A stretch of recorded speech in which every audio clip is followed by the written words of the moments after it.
The FDA has issued a brand new warning against mercury amalgams for your teeth. Find out the details here today on Jimmy Rants. Click on that little box down there in the corner. It'll take you straight to IGTV for today's episode.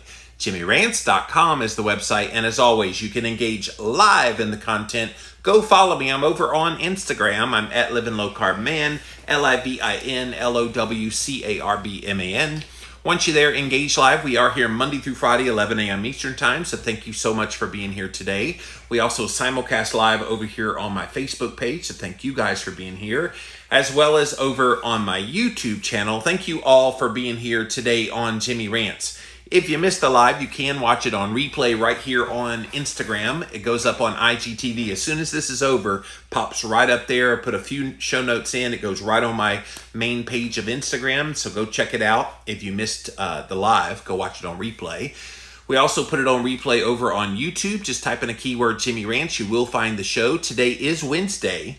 So the Wednesday episode of the Living La Vida Low Carb show is now up as a Jimmy Rants bonus episode in video form over there.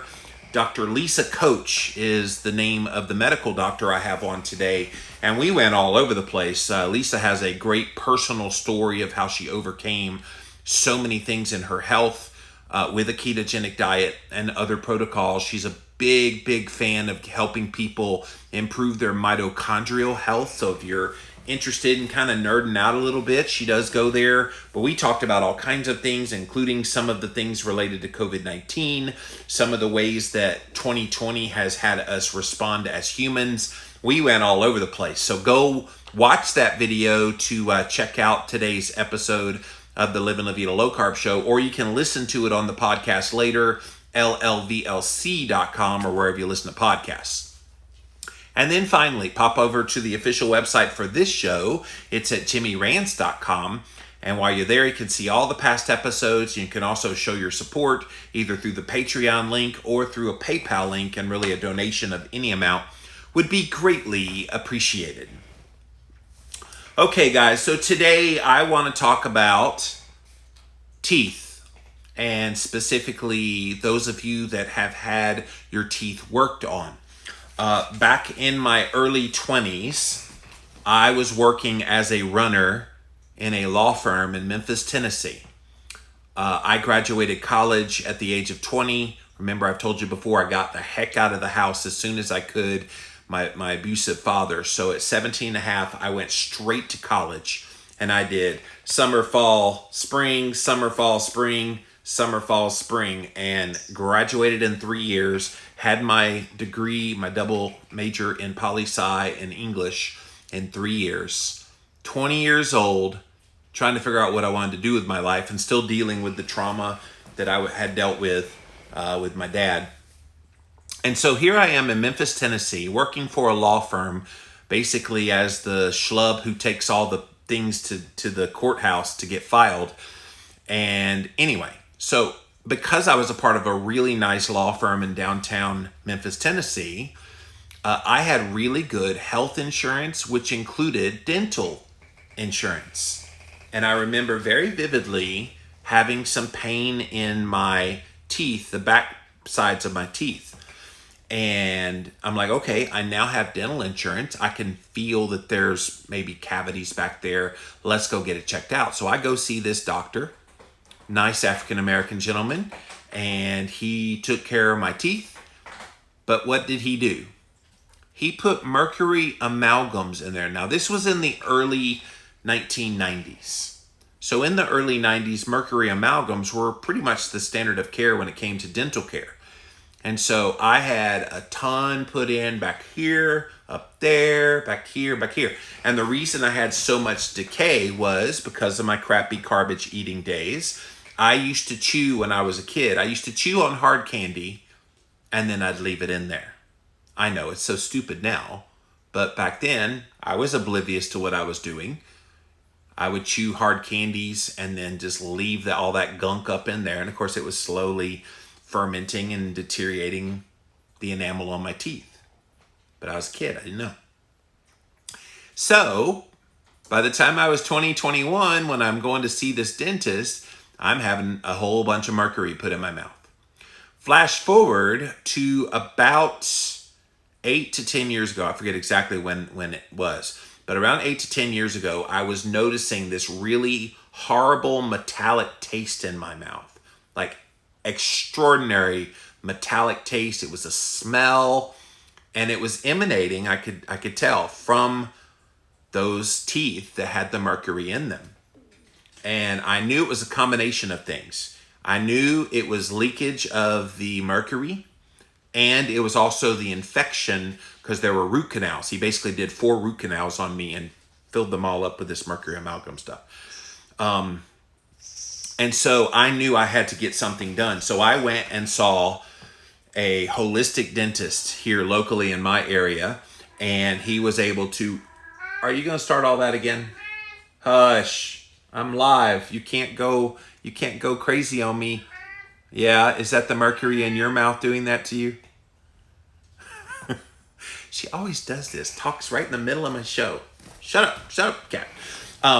So I had known like infection from where those root canals were, and then the mercury, I could obviously taste it in my mouth. So I knew I had to go see a holistic dentist, and I did. And I remember he had these hazmat suits on, and they basically protected me because you can get heavy exposure to the mercury as they're extracting it. And what I'm going to read about here today, and if you're just joining us, the FDA has now issued a safety warning against the use of mercury in dental amalgam fillings, and also warning people about not getting them removed, which there are ways to get it removed, and I have printed out some literature about that, but we'll get to that here in just a minute. I want to get to what the FDA has said. This is a brand new statement, you guys. And those of you that are a little bit older, they don't use mercury anymore because we know better, but a lot of people are older, still have these mercury fillings in their body. They don't know what to do with them. And so they're giving some recommendations about the use of dental amalgams, and especially with specific people. So let's get into what the FDA safety communication had to say. This was issued on September 24th. So this is literally hot off the presses. The U.S. Food and Drug Administration, FDA, is providing recommendations about the use of dental amalgams in certain groups of people who may be at a greater risk to potential adverse health effects from mercury exposure. Did they ever think it was actually a good idea to use mercury? I mean, I remember when I was a kid, we used to want to pop the thermometers open because the mercury in there would bounce and it would be fun to play with. Little did we know just how toxic that mercury was inside of the thermometer. And yet here they are, not only sticking mercury in your mouth, but then it has a direct access. The fumes go right to the brain and direct access to your body. And we're going to talk about what some of those physical effects of mercury exposure are here in a minute. But the FDA is now saying, oops. And they're saying pregnant women and any woman that has a developing fetus, they're both at risk.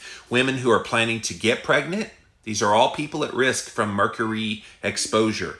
Nursing women and their newborns and infants, children, especially those under the age of 6, people who have a pre-existing neurological disease, something like Alzheimer's, even traumatic brain injury, people who have impaired kidney function. And you might think, what in the world does that have to do with the mercury? Apparently, mercury is hurting people like that because think about it, it's one of the detoxification organs in the body, so it makes sense.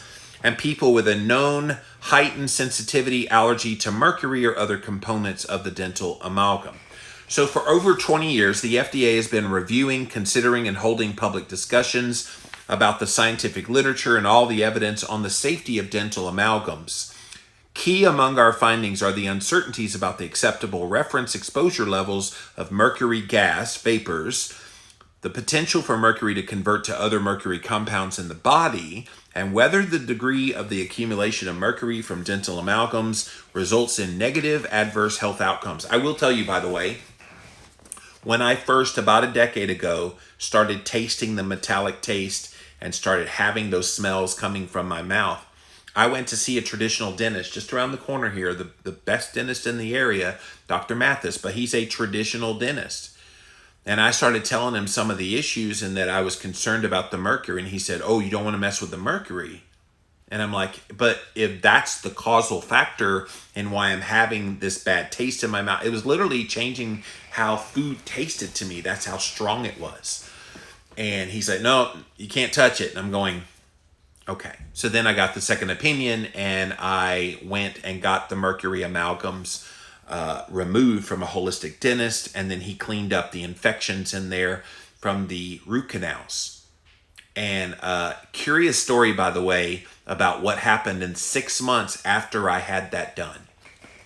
Are you sitting down? I wrote about it in my book, Cholesterol Clarity. I wrote about it in there. I was in Australia doing a speaking tour back in 2012. And I met this guy named Dr. Ron Ehrlich. He's one of my Moment of Clarity quote experts in cholesterol clarity. Dr. Ehrlich is a dentist, holistic dentist, and he said, did you know that if you have higher cholesterol, it could be because you have mercury and infections in your mouth? And I'm going, what? He said, yeah, a lot of people go see their mainstream doctor and they see their total cholesterol at 350, for example. And the doctor wants to put them on a statin drug. And never once does the doctor say, gee, I wonder, do you have mercury amalgams in your mouth? Do you have infections? Do you have like inflammation in your teeth? Do you smell any smells out of your teeth? Nothing like that's ever asked when you go see a mainstream medical doctor. All they see is the cholesterol's up. Well, it turns out that the infection in your teeth, from root canals mainly, and mercury are toxins that raise inflammation in the body. Well, when you raise inflammation, you also raise cholesterol. So guess what happens 6 months after I get all that cleaned up in my mouth? All the mercury's gone, all the infections are gone. My total cholesterol, you guys, dropped 100 points. Is anybody ever talking about this to you? Does your dentist talk about it? Does your doctor talk about it? No. They don't put the two and two together. And this is why kind of having a holistic approach when it comes to all aspects of your health. You may not have had any idea that your dental health had anything to do with your cholesterol. And yet it did. And that was my experience. Getting it all taken care of by a holistic dentist. Getting that mercury amalgam out of my mouth. Getting all those infections cleaned up in where I had root canals done. All of that, getting that fixed, lowered my cholesterol 100 points. It's pretty phenomenal. If you're just joining us, the FDA has issued a safety warning against mercury in dental amalgam fillings. And so we're reading from the September 24th notice where they're basically warning people about this.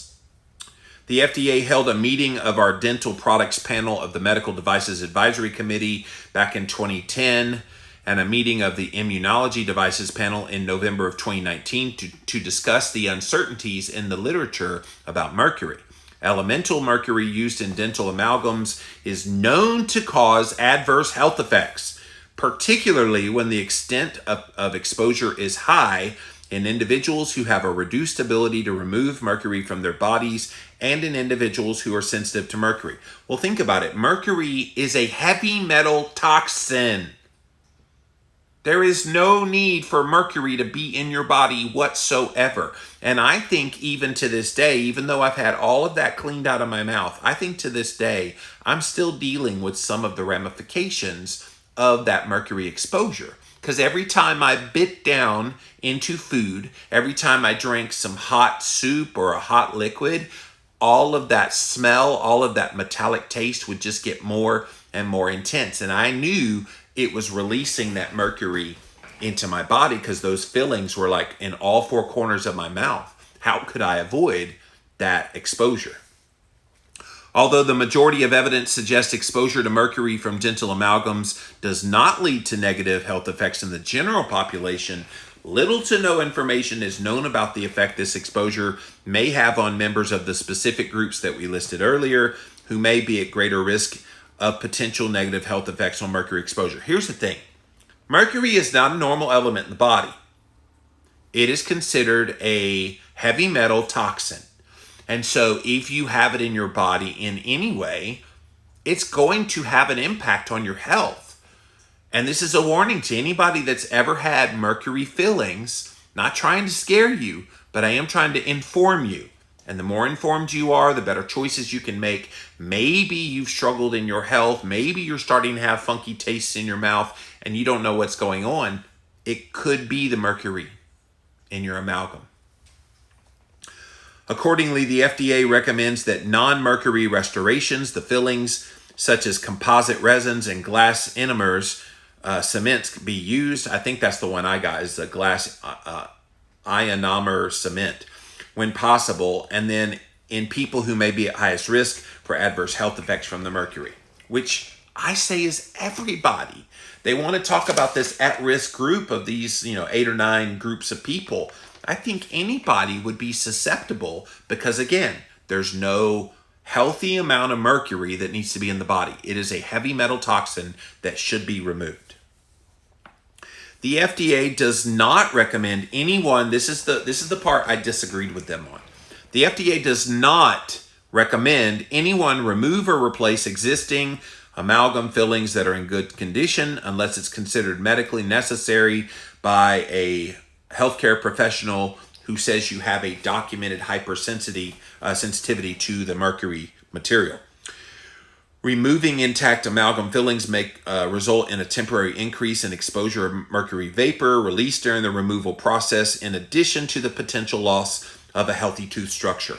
I'll tell you, when I had mine removed, and again, I had it in all 4 corners of my mouth, and it hurt like the dickens, by the way, for days. After I had all those removed and they refilled it with all the good stuff, again, I had a holistic doctor who did all the things to make sure that I was protected from being exposed to that mercury. They were all wearing hazmat suits, so they did it the right way. And I was looking up the safe way to remove it.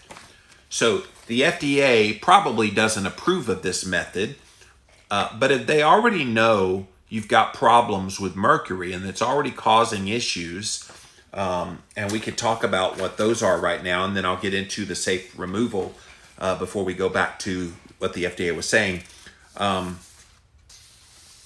There are ways to remove it and do it healthfully. And I think they need to be talking about some of these things. But the reason you want to have it removed is they're problematic to your health. And the sooner we realize that, I'm glad they're sounding the alarm on these groups, but I think it's everybody that has them. It's kind of like back when they used to put asbestos in the ceiling panels at the schools. Remember when asbestos was in every school? When I was growing up, asbestos ceilings were everywhere. Would we have asbestos ceilings today? No. They got rid of all those things when they found out they were harming kids' health. Well, it's the same goes for the mercury. Mercury is the new asbestos. We need to be getting rid of them and doing it the right way. I agree with them. You don't want to willy-nilly be exposed by drilling into this mercury to get it out. You don't want to willy-nilly just have it go all over the place and then expose you to a heavy dose of toxin. That's why when they did it on me, they blocked my throat. They had like a little balloon thing that would block it on my throat, and then they had all my face covered. All that was open was just my teeth that they had to work on. Everything else was covered up, so I wouldn't even be exposed at all. They were in complete hazmat suits. It was really kind of freaky being on the operating table, so to speak. I was on laughing gas, and they had numbed me up really good. I remember when they first numbed me, and then you start drilling, and it wasn't numbed enough. I'm like, I was like screaming. Don't start drilling until you get all that pain to go away. And I'm just one of those people that takes extra of this stuff, but they did take care of it all. All right, so what are some of the dangers with dental amalgams made with mercury? All silver-colored fillings are dental amalgam fillings, and all of these fillings are about 50% mercury. Although a number of other countries have banned their use, dental mercury amalgams are still being used in many regions of the world, in some places in the US. Mercury is continuously emitted from a dental amalgam filling and is absorbed and retained in the body. I could taste it, guys. Like at first it was like, okay, it was subtle, but then it got strong over the years. What was that? 1992, one? I'm trying to remember. I graduated from college in 92. So it was 93 that I got the dental work done in 1993. And then I started tasting it around 2008, 9, 10, somewhere in there. And then I had them removed in 2013. So it was kind of a process. But by the time I got to 2009, 10, that's when it was really bad. Like it was getting so strong I could barely even take it anymore. It will particularly store in the brain, the kidney, the liver, the lungs, and the gastrointestinal tract. The output of mercury can be intensified by the number of fillings and other activities. So I remember I had it in all four corners of my mouth. Not just one little tooth. I had a group up here, a group over here, a group over here, and a group over here. So I was like the king of mercury in my mouth. It is exacerbated by chewing, which every time you ate food, you were chewing. Teeth grinding. I never grinded my teeth. And then consuming hot liquids. Maybe that's why subliminally I never got into hot coffee. Not only because I didn't like the taste of coffee, but I didn't like how my mouth tasted so metallic when I would drink something hot like that. Mercury is also known to be released during the placement, replacement, and removal of dental mercury amalgam fillings. So here are some of the things that are related, health dangers related to mercury fillings. Allergies, especially to mercury, Alzheimer's disease, Lou Gehrig's disease, antibiotic resistance, autism, autoimmune, cardiovascular issues, chronic fatigue, hearing loss, kidney disease, multiple sclerosis, Parkinson's, periodontal disease, depression and anxiety, reproductive dysfunction, suicidal ideations, thyroiditis, and of course mercury poisoning. Those are all things that these mercury amalgams can lead to. Now, how many people deal with those kind of conditions and then they never really put two and two together that it's the mercury that they got put in their mouth? Pregnant women and children are known to be highly susceptible to the dangers of mercury, and researchers have also demonstrated danger to dentists as well as dental personnel because they're around it all the time. Remember, it's not just the mercury itself, it's the vapors, and the vapors are invisible, so you can't always see. So they talk about some of the better fillings, but I want to get into the safe method. So the FDA stated clearly they don't want you removing unless you're just in this absolute danger category. Well, I think you can get to that absolute danger category. And why make people go through that if there are ways to remove the mercury safely? And so there is this website, IAOMT.org. They're an international board of oral medicine technology, blah, blah, blah. But they have this thing called the SMART technique, the safe mercury amalgam removal. And it was created and updated July the 19th, 2019. July 1st, 2016, this protocol was named the SMART protocol. They started training dentists to become certified in SMART. This is mostly holistic dentists that do this, but really any dentist can do it if they go through the training. All dental amalgam restorations have that 50% mercury, and almost all of them emit mercury vapors, which are causing all those health issues we were just talking about. Scientific research demonstrates exposure to the dental profession, to babies. That's why you don't want to be pregnant and have these. and other forms of mercury exposure. So what they do is they utilize the available scientific evidence. They've developed extensive safety recommendations for removal of these existing dental mercury amalgams, including detailed protective measures. So let's get into what some of that is. They use all the traditional safe methods for removing amalgam. So masks, water irrigation, high volume suction, which that's the coolest part. You know, and that's in your mouth, it's kind of gross, but at the same time, you're like, oh, thank God, because you start drowning in your own spit if they don't do that. But I remember when they were extracting all of that out of my mouth, all that mercury, that suction, I could feel it like taking up bricks worth of that mercury. It was pretty amazing. And getting that stuff out of there, just psychologically, it just felt good having that leave my body. And I remember in the days after having all that mercury removed from my mouth, how much better, and it could just been a placebo effect because I knew I did something good, but I felt so much better. The taste that I was always getting, that metallic taste and the grossness of the food, it immediately got better. There was just so many good things about having all that removed. All right, so let's get into what they specifically do to keep you safe to remove the mercury. An amalgam separator must be properly installed, utilized, and maintained to collect the mercury. So as soon as they get it out of the body, there's a collection agent. So they have that available. Obviously, through the suction machine, it goes right into a place that would keep it safe from being exposed to anybody. Every room where mercury fillings are removed must have adequate filtration in place.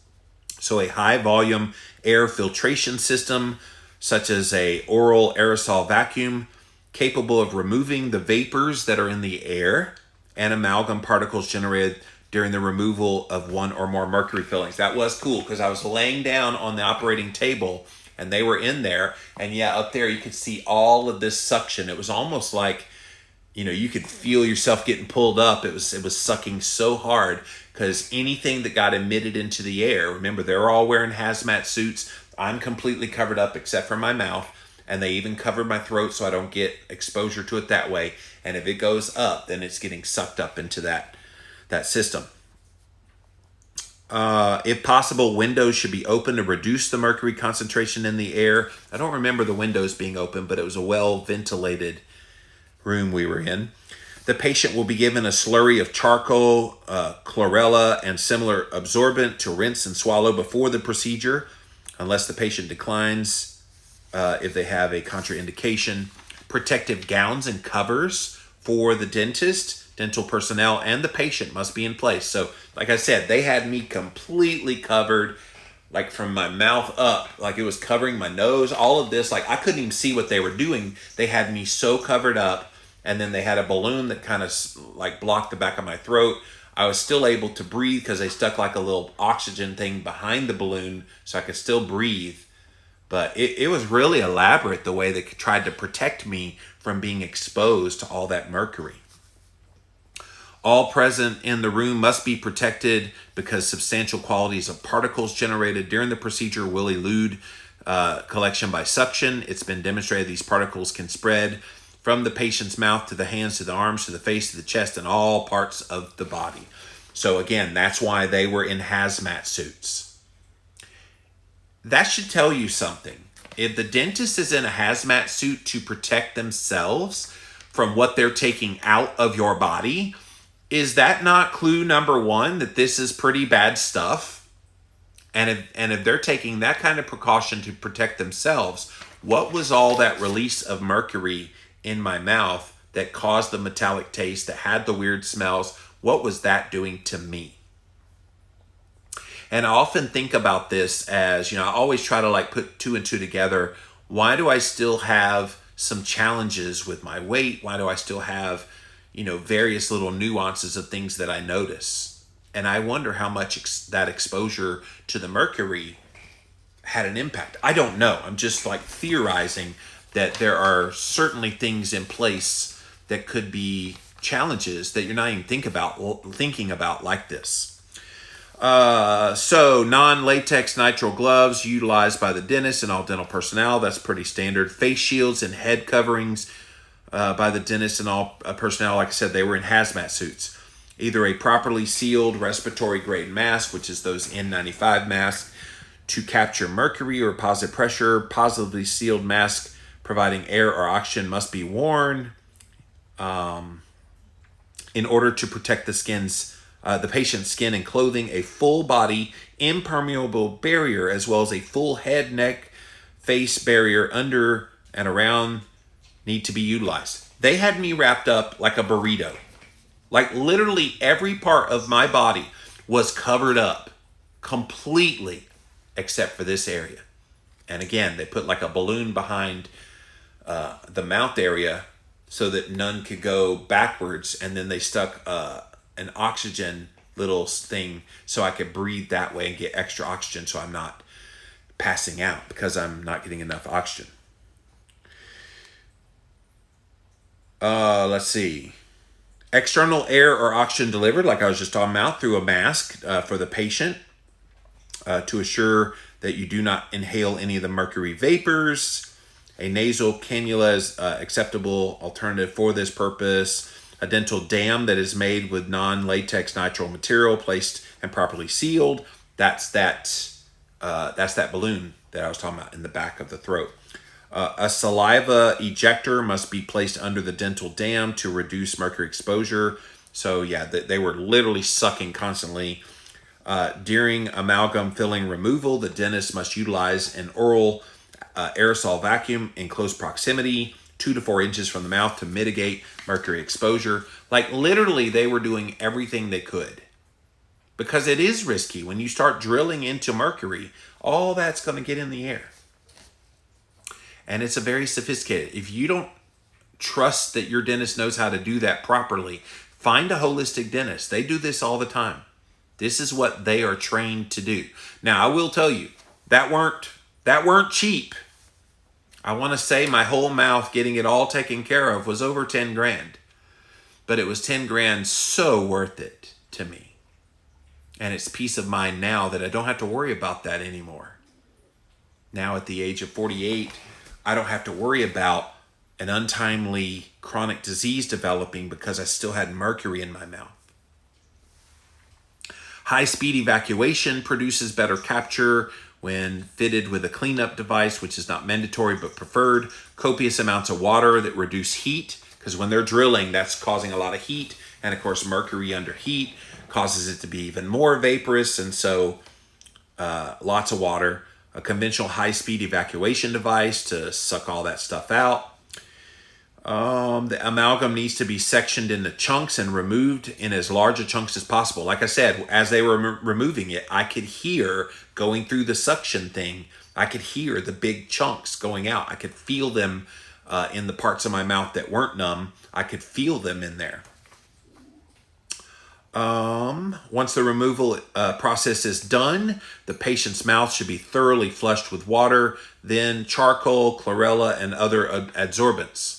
So they're trying to make sure any remnants of that mercury get sucked out of there.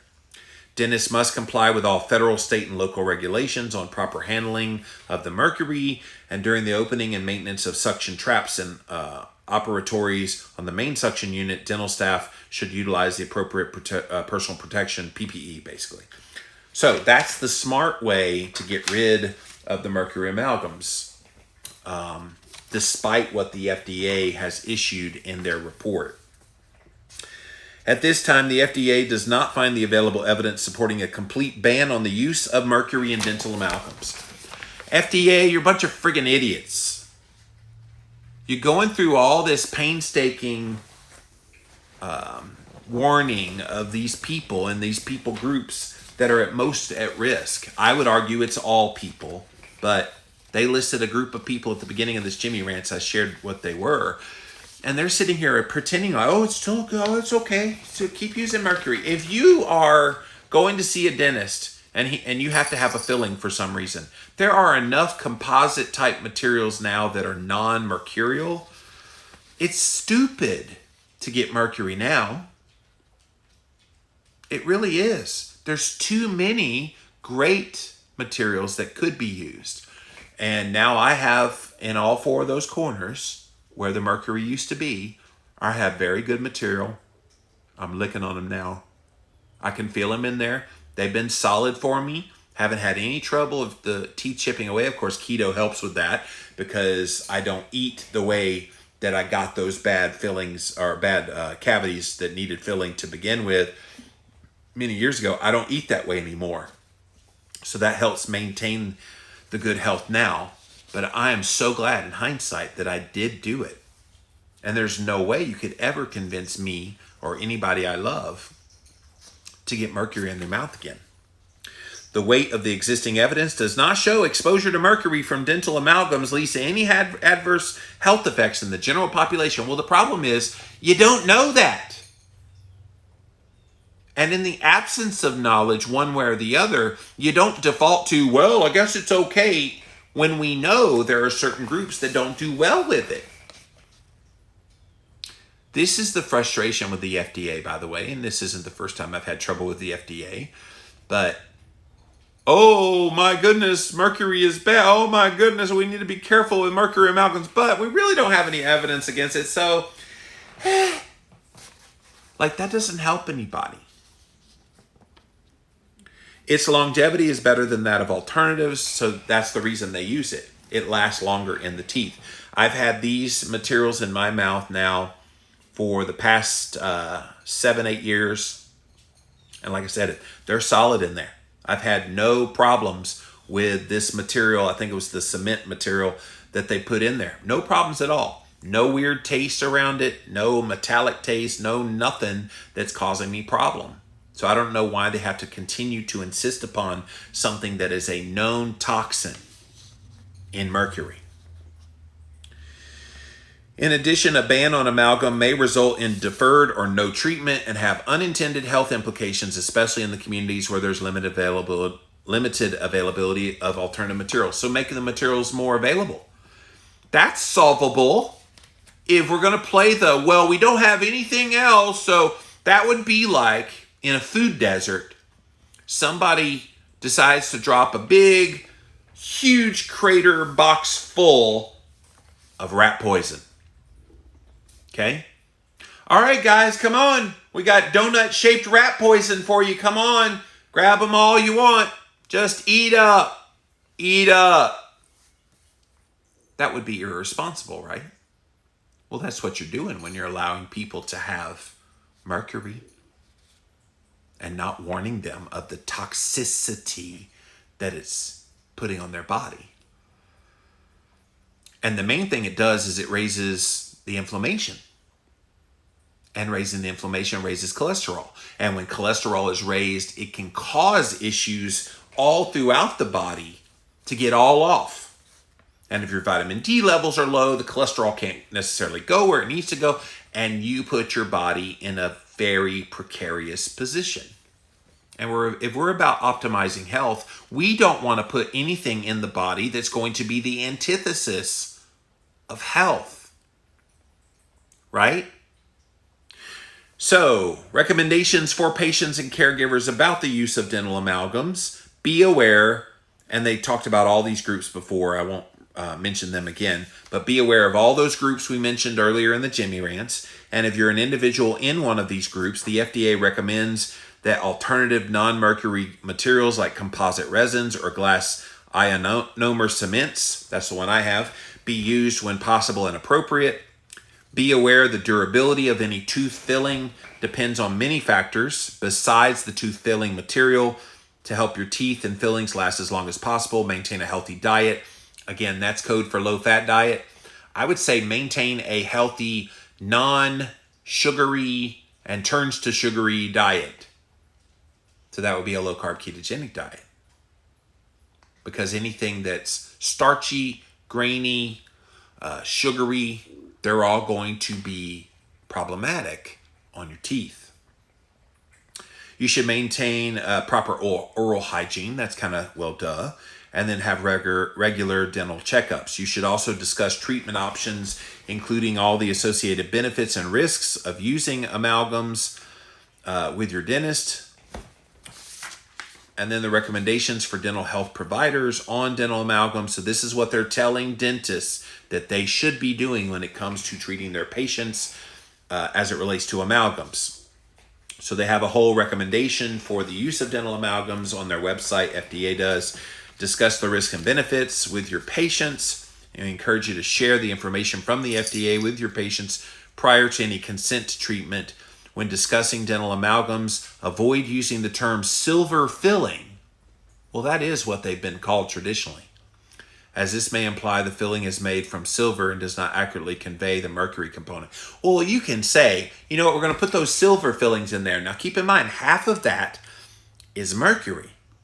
And there have been a few people report that if they have mercury and get poisoned by the mercury, here's some of the things. We have other materials. Like if patients were given that choice and then they're like, oh, okay, I'd like to be poisoned, please. Then that's their choice at that point.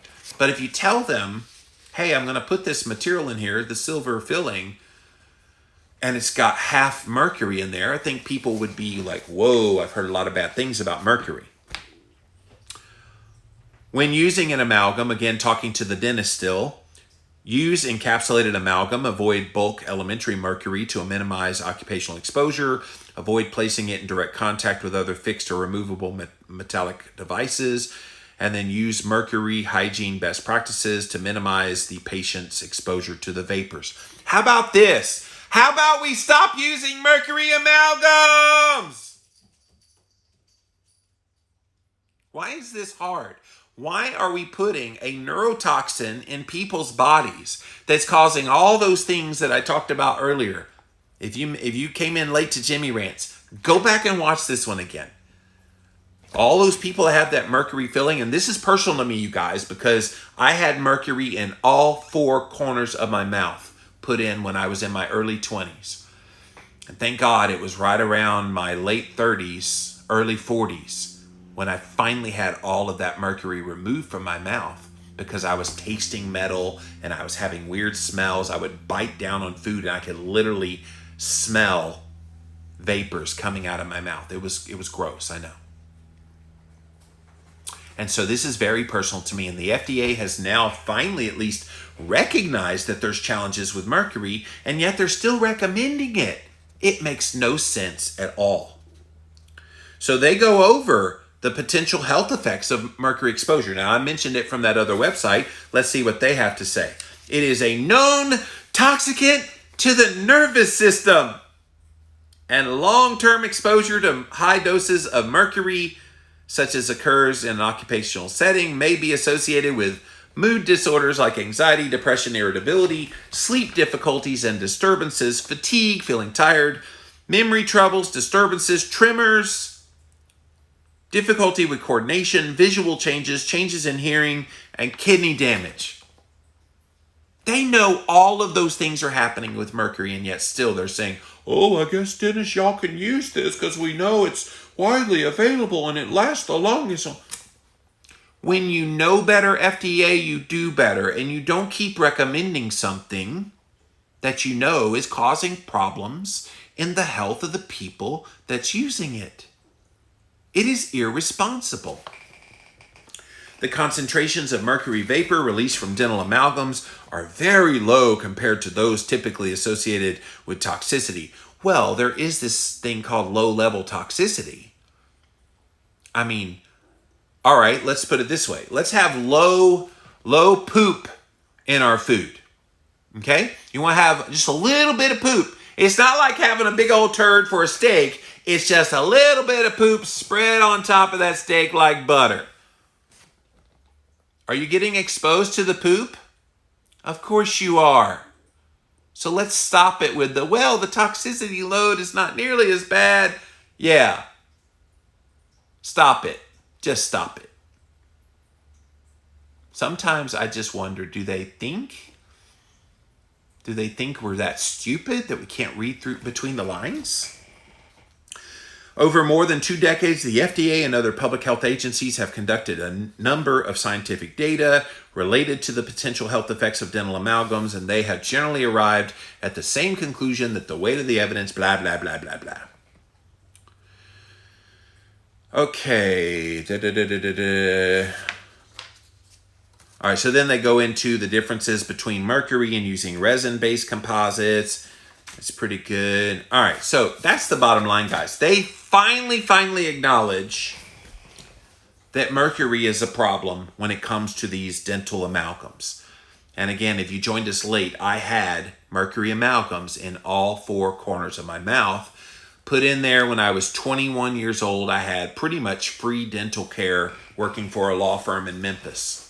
In hindsight, if I knew then what I know now, there would have been no way, Jose, I would have ever had all that metal put in my mouth.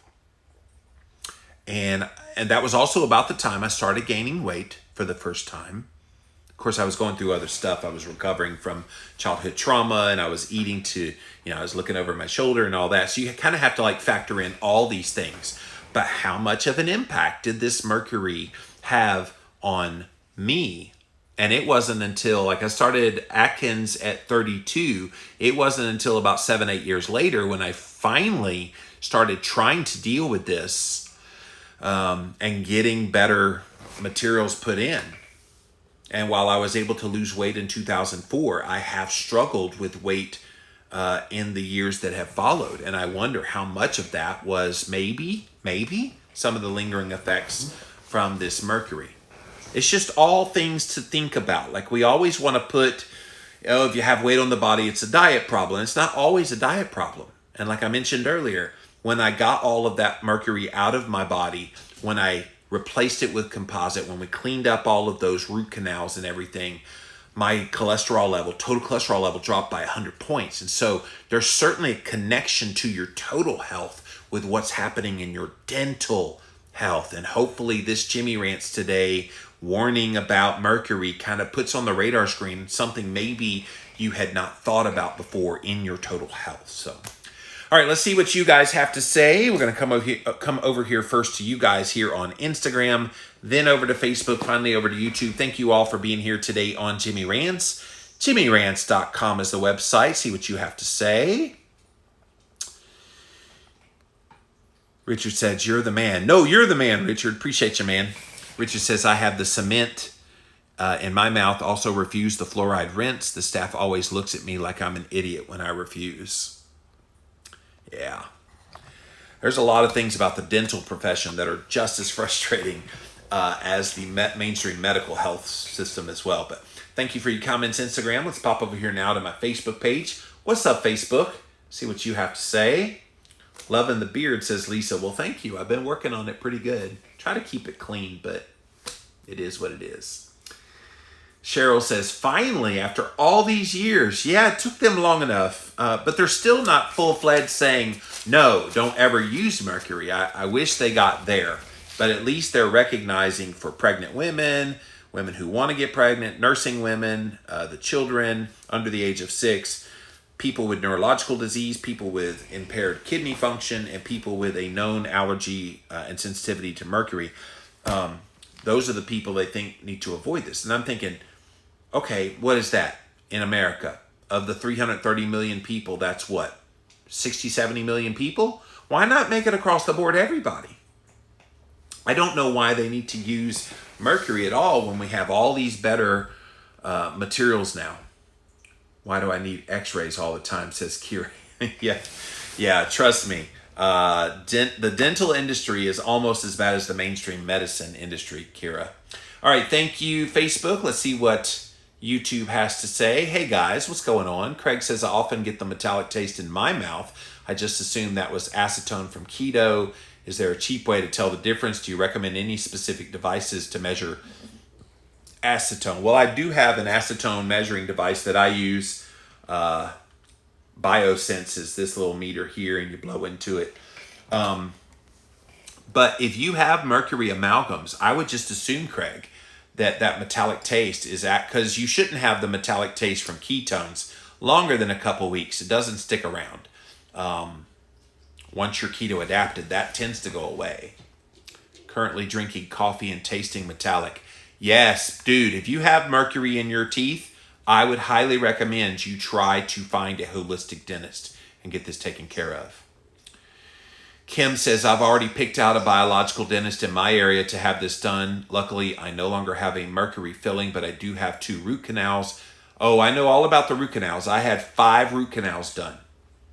And again, from chewing hard candy and leaving it in there when I was a kid. Duh. But getting those infections cleaned up made the smells go away, made me feel better. And of course, that cholesterol level dropped. So that was good. Shirley says, I wonder when they're going to care about mercury in vaccines. Yeah, they throw it in vaccines. They sure do. My mom has some of those fillings, or at least she did. I should ask her about it. Yeah, I think anybody that's of a certain age, I think if you're over 35, you may have, I don't know when they stopped using mercury widespread, but, and according to this story, they still use mercury even to this day. But it's not as ubiquitous as it used to be. Back when I was younger, and people 35 and older were younger, mercury was pretty much the go-to for everybody. And so, yeah, I would definitely inquire and say, hey, you having any weird tastes in your mouth and that kind of thing. All right, let's go back over here to Instagram, see if there's any last-minute comments on this one. And I see none. So guys, the FDA has a brand new communication, a safety communication, just came out September 24th, and they finally acknowledge that mercury in the dental amalgams are problematic. And they only identified a select group of people, nice little list they put here of the people they think that are at most at risk. But I would argue all of you are at risk. If you've ever had dental work done, especially those of you older than 35, and you have metal in your mouth, the whole, silver lining, silver fillings, half of that is made of mercury. And if you start smelling smells, tasting metallic, I hope today's Jimmy Rants puts it on your radar screen to get it checked out. I will tell you now, 7-8 years later, when I had all that removed, all that metal, all the mercury is gone. I've got, better resin materials now. They cleaned up all the root canals and all those infections are now healed. I feel better. I never have the weird taste in my mouth. I never have those smells anymore. It could be so worth it for you, because all of those diseases that I listed earlier are not inevitable, but they're highly likely. Your likelihood of developing one or more of those is extremely high. So hopefully this was informative here today on Jimmy Rants. And that's it for this episode of Jimmy Rants. JimmyRants.com is the website. And as always, engage live. I'm right here on Instagram, Monday through Friday, 11 a.m. Eastern time. Go follow me over there. I'm at Living Low Carb Man, LIVINLOWCARBMAN. Once you're there, engage live. We also simulcast live over here on Facebook. So thank you guys for being here today. We also simulcast over on the live stream of my YouTube channel. Thank you all for being here today on Jimmy Rants. If you missed the live, you can watch it on replay right here on Instagram on IGTV. We'll put it up shortly after the show is over. We also put the past episodes up over on YouTube. If you type in a keyword Jimmy Rants, you will find the show. Today is Living La Vida Low Carb Show Day, and we have a special Jimmy Rants bonus episode. Dr. Lisa Coach. Go listen to that, or you can watch it over on YouTube, or listen to it today on the Living La Vida Low Carb Show, LLVLC.com, or wherever you listen to podcasts. And then finally, pop on over to the official website of this show. It's JimmyRants.com. All the past episodes are housed there. And most importantly, you can support my work. Do you like what I do? You guys love this? I try to bring you a variety of topics. And if you see value in that, then throw some value back at me. There's a PayPal link for a one-time donation. Or if you want to become a monthly Patreon, you can definitely do that as well. All of those links, you guys, are at JimmyRants.com. That's it for now, you guys. We will be back tomorrow with more Jimmy Rants. Bye.